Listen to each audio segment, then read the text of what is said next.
من الشیطان الرجیم بسم اللہ الرحمن الرحیم الحمد للہ رب العالمین الصلاة والسلام علی رسولہ الکریم وآلہ طیبین الطاہرین المعصومین سیما بقیت اللہ فی الارضین روحی وارواح العالمین لتراب مقتمہ الفدا اللہم صلی علی محمد وآل محمد وعجل فرجہم اللہم اجعلنی فیہ محبا لأولیائک ومعادیا لأعدائک مستنا بسنت خاتم انبیائک یا عاصم قلوب النبیین اللہم صلی علی محمد وآل محمد وعجل فرجہم۔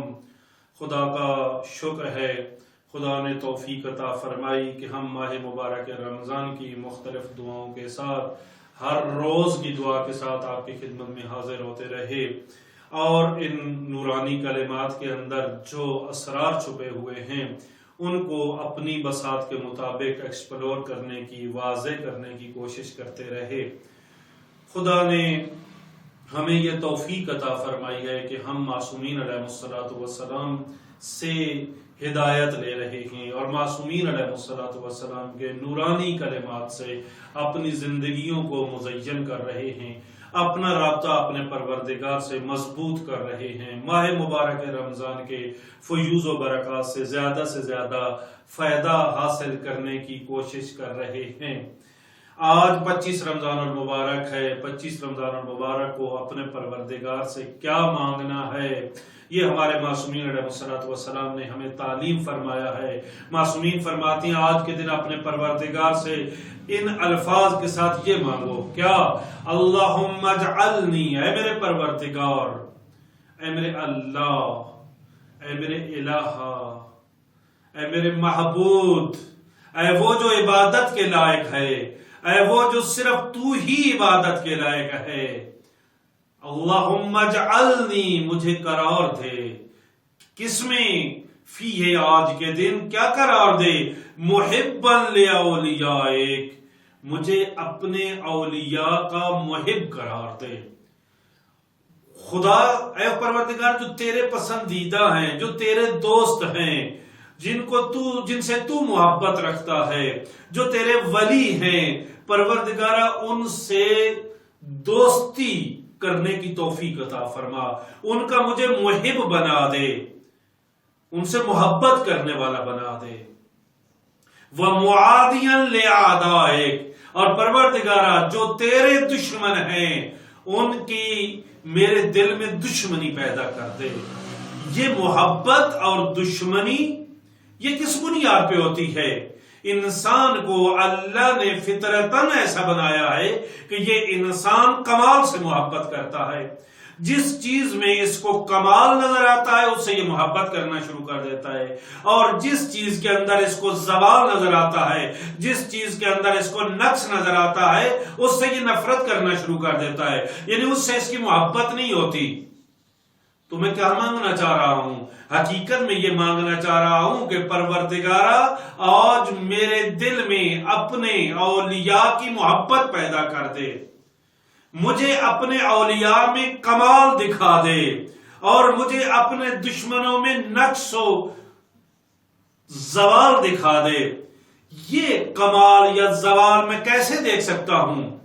بعض اوقات انسان یہ تشخیص دینے میں غلطی کر دیتا ہے کہ کمال کیا ہے اور زوال کیا ہے۔ اگر آپ غور کریں تو آپ کو معاشرے کے اندر بہت سے ایسے لوگ نظر آئیں گے جو ظاہری دام و دولت اور درہم و دینار کو کمال سمجھ رہے ہوتے ہیں، اور جن کے پاس یہ دولت ہوتی ہے، جن کے پاس یہ درہم و دینار ہوتے ہیں، ان سے یہ محبت کرنا شروع کر دیتے ہیں۔ کیوں؟ اس لیے کہ یہ درہم و دینار و دولت اور دنیا کو ہی کمال سمجھ رہے تھے۔ کچھ لوگ ایسے ہوتے ہیں جو علم کو کمال سمجھ رہے ہوتے ہیں، بس جو علم کو کمال سمجھ رہے ہوتے ہیں وہ عالم سے محبت کرنا شروع کر دیتے ہیں اور جاہل سے دور ہو جاتے ہیں۔ بس یہ جو محبت ہے اور یہ جو دشمنی ہے یہ کمال و زوال کی بنیاد پر ہے، لیکن انسان بعض اوقات کمال اور زوال کی تشخیص میں غلطی کر دیتا ہے، غلطی کر بیٹھتا ہے۔ تو آج پروردگار سے مانگ رہے ہیں کہ پروردگارا وہ جو حقیقی کمال ہے وہ ہمیں دکھا دے جو تیرے اولیاء کے اندر موجود ہے، اور وہ جو تیرے دشمنوں کے اندر حقیقی زوال اور نقص موجود ہے وہ ہمیں دکھا دے، تاکہ اس کی بنیاد پر ہم اولیاء سے محبت کرنا شروع کر دیں اور تیرے دشمنوں سے دشمنی کرنا شروع کر دیں۔ اور یہ بہت عجیب ہے اور بہت عظیم ہے یہ کام کہ انسان محبت کرے تو بھی اللہ کی بنیاد پر، اللہ سے، اللہ کے ذریعے، اللہ کے واسطے محبت کرے، یعنی اولیاء سے محبت کر رہا ہو تو اس لیے محبت کر رہا ہو کہ وہ ولی خدا ہیں، اور اگر دشمنی کر رہا ہو کسی سے تو اس لیے کہ یہ عدو خدا ہیں۔ پس محبت اور دشمنی کا معیار اگر اللہ کو بنا لیا جائے، اللہ چاہتا ہے اس لیے میں اس سے محبت کرتا ہوں، اللہ چاہتا ہے اس لیے میں اس سے نفرت کرتا ہوں اور اس سے دشمنی کرتا ہوں، تو انسان کی زندگی بہت خوبصورت ہو جائے گی۔ انسان کو کسی پر اعتراض باقی نہیں رہے گا۔ یہ جو خاندانوں میں گلے شکوے موجود ہوتے ہیں، میں اپنے بھائی سے محبت کر رہا تو اس لیے کہ وہ میرا بھائی ہے، میں اپنی بہن سے محبت کر رہا ہوں تو اس لیے کہ وہ میری بہن ہے، میں اپنی والدہ سے محبت کر رہا ہوں تو اس لیے کہ وہ میری والدہ ہے۔ لیکن اگر میں اس وجہ سے محبت کرنا شروع کر دوں کہ میں اپنی والدہ سے محبت کر رہا ہوں اس لیے کہ میرے اللہ نے حکم دیا ہے کہ تو اپنی والدہ سے محبت کر، اللہ نے حکم دیا ہے کہ اپنے بھائی سے محبت کر، اللہ نے حکم دیا ہے کہ اپنی بہن سے محبت کر، اللہ نے حکم دیا ہے کہ عدو خدا سے تیری دشمنی ہونی چاہیے، عدو اہل بیت سے تیری دشمنی ہونی چاہیے، اگر اس کی بنیاد پر میں محبت رکھوں گا تو پھر اگر خدا نخواستہ میرے بھائی نے میرے ساتھ برا کر دیا تو میں پریشان نہیں ہوں گا۔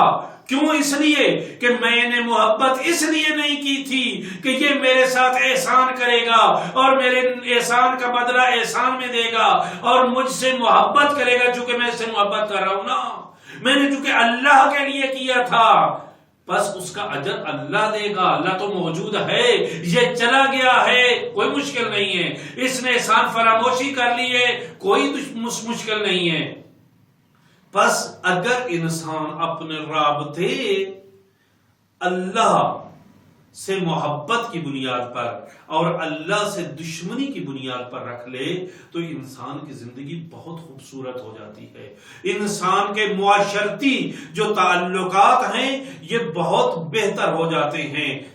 مستنن بسنت خاتم انبیاء، پروردگارا مجھے قرار دے کہ میں تیرے خاتم انبیاء کی سنتوں پر عمل کروں، خاتم انبیاء کی سنتوں پر عمل کروں۔ سنت کے مختلف معنی ہیں، لیکن یہاں پر جو مستنن کے ساتھ بات کی جا رہی یعنی کہ وہ سنتیں، وہ طریقہ کار، وہ روش زندگی جس طریقے سے رسول اکرم صلی اللہ علیہ وآلہ وسلم نے زندگی گزاری۔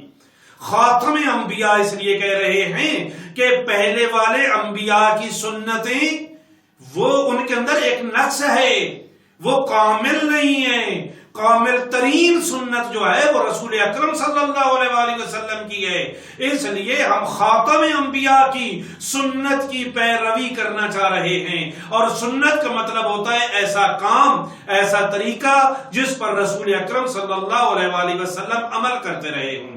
تو بس ہمیں بھی آج مانگ رہا ہوں کہ پروردگارا مجھے خاتم انبیاء کی، جو تیرا خاتم انبیاء ہے، جو تیرے پیغام کو لانے والا ہے، مجھ تک پہنچانے والا ہے، جو امام الانبیاء ہے، اس کی سنت پر عمل کرنے کی توفیق عطا فرما۔ اور پھر پروردگار کو پکارا جا رہا ہے، یا عاصم قلوب النبیین، اے نبیوں کے دل کو بچا لینے والے، اے نبیوں کے دل کو محفوظ رکھنے والے، اے نبیوں کے دل کو معصوم بنانے والے۔ یہاں پر یہ بات بھی معلوم ہو جانی چاہیے کہ عصمت کا تعلق عصمت جبری نہیں ہے بلکہ عصمت اختیاری ہے. یوں نہیں ہے کہ اللہ نے جبر کیا ہوا ہے اور معصوم جب بھی کوئی کام کرنے لگتا ہے اللہ اس کا ہاتھ روک لیتا ہے کہ یہ غلط کام ہے ادھر نہ جاؤ، اور جب کوئی صحیح کام کرنے لگتا ہے تو وہ کرنے دیتا ہے. یوں نہیں ہے، یعنی جبر نہیں ہے بلکہ اختیار کے ساتھ ہے. اختیار کس بنیاد پر؟